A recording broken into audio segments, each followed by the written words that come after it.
Trying to make sense of the markets and predict the price of silver pretty much seems like a lost cause. But channels like mine continue to do it.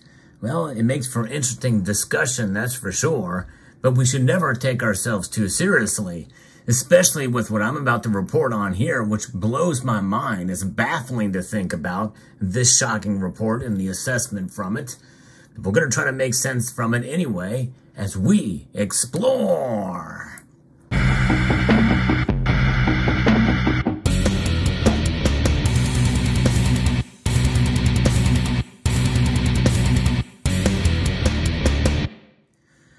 Reuters has put out a piece that talks about an assessment based off of the Silver Institute's 2022 report on silver demand. I spoke about this earlier, but they have an interesting assessment for where silver is going to be this year. And it's down. That's right. Silver is going to fall according to this report here this year. And I think that's kind of interesting and fascinating. Why could that be? Well, according to Reuters London, global demand for silver rose by 18% last year to a record high of 1.24 billion ounces, which creates a huge supply deficit. And that deficit probably will be felt this year, the Silver Institute said on Wednesday, predicting more shortages in the years to come. That's plural. For several years we may see these deficits.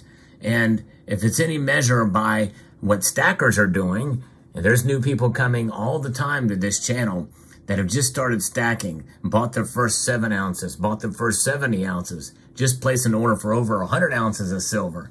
It's amazing to see and encouraging to see more and more people into the silver space.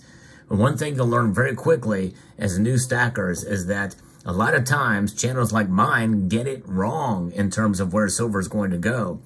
Never take our word for it. Always do your own due diligence and research and look at a variety of sources. You know, we don't know it all. In fact, the more I learn, the less I know about the markets.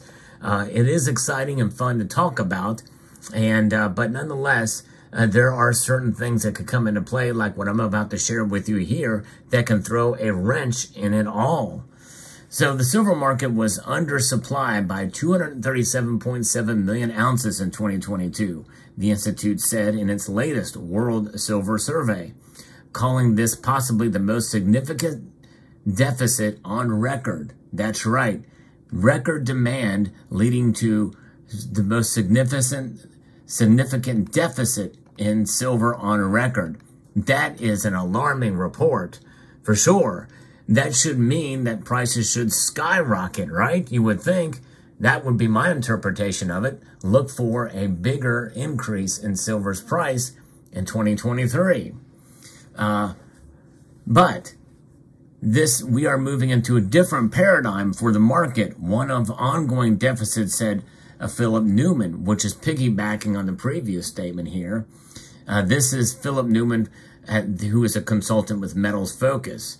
And Metals Focus, for those of you in the know, is the company that Silver Institute has contracted to look at this. They're the consultants. But he said this wouldn't necessarily cause prices to shoot higher because while visible silver inventories are falling, huge amounts of metal held by individuals and investors can still fill supply gaps. Now let that sink in, folks. He's saying that you and me, we will fill in the supply gaps because we are the holders of the physical inventories. That is something to digest there. In other words, people will sell their silver. Yeah, you want to talk about price suppression? It's you. It's you, the silver stacker, that will do it when you sell your silver. Silver prices have drifted mostly lower since 2020 as interest rates rose, discouraging investment in precious metals which don't offer interest. And that's just it, folks. Rising interest rates typically has this effect, and we've not seen this in quite a while, but this is because of inflation. And so when that happens, the dollar becomes stronger. And again, when we talk about the dollar, we're talking about strength compared to other currencies around the world. and it's called quantitative tightening. From the massive quantitative easing that they have done, four times they've done this, the Fed has, which has caused this inflation. That's the bottom line. There are other factors that played a role in it, but make no mistake, the biggest culprit is the Federal Reserve with their money printing, spurred on by Congress as well too, obviously. But regardless, there is where we stand. A stronger dollar is going to mean lower silver prices. And that's what we saw. In fact, when people panic, where do they run? They run to the safety of this, which is what happened in March of 2020. And by the way, that could happen again. And that is one area and one reason also that's not mentioned in this piece as to why silver could indeed fall this year, especially if we run into another panic. Like we saw in March of 2020. So, silver should average $21.30 an ounce this year, according to the Silver Institute, which is below last year's average of $21.73. So, record demand, which means it's going to be an extended deficit, means that silver prices will fall, according to them. And it's all because of you, although I would say again, the markets will play a role, and especially if there is a panic. Nonetheless, demand for silver rose to record highs from all major users, jewelry, industry, and buyers of silver bars and coins, according to the Institute. We can certainly attest to that. There's been a lot of people buying silver and a lot of people noticing the higher premiums because of the supply crunch in silver products that you see here. Make no mistake, that does not equate to a silver shortage in general, but we are going to start to see deficits, and if they continue as they have, we may start to see that actual deficit, which means there would be a shortage. But it's not been realized yet because most products are still available in one form or another. And I think it's going to take quite a whole lot more of this type of thing amped up, maybe 2-3 times, coupled with more and more new buyers of these products to come to play before we start to see a real shortage of silver available for sale in bullion form like you see here. Over the longer term, there is not a great deal of movement in silver supply.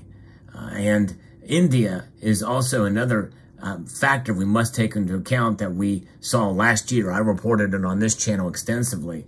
They imported huge amounts of silver in 2022, though demand there should cool somewhat in 2023, according to Newman. In fact, that may have started already because it was forecast it would be steadily strong through April of this year. But if that cools off, that will work against the other deficit that's out there, which means that silver's price may be somewhat subdued. However, I disagree with this piece. I think that likely these new buyers and others are going to hang on to their silver.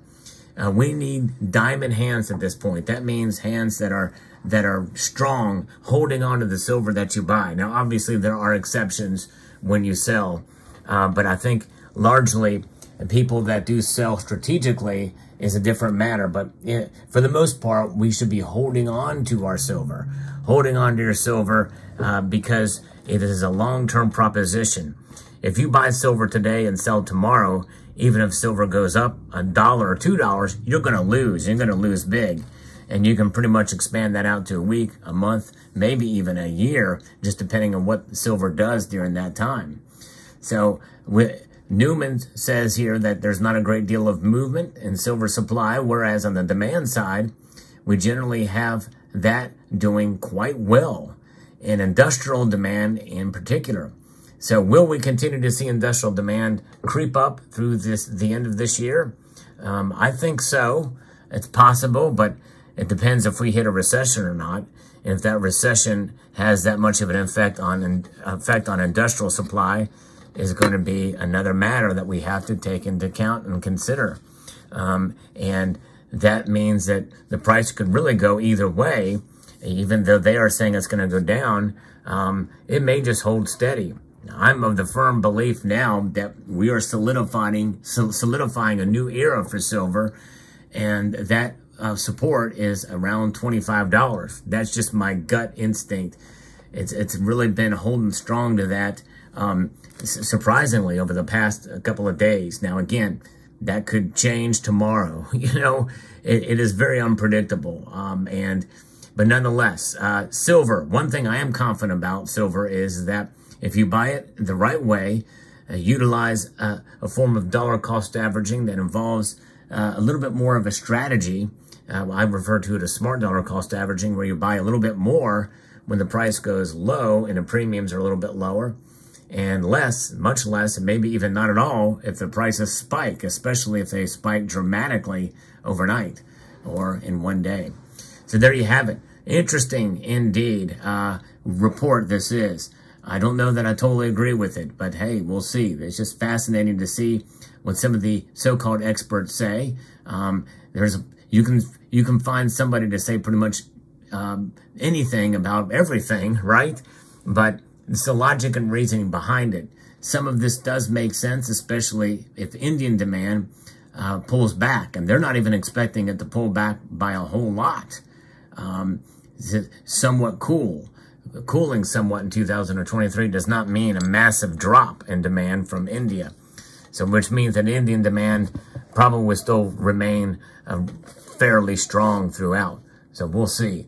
But there's your report. Let me know what your thoughts are on this story. And I hope you found this video insightful, educational, and informative.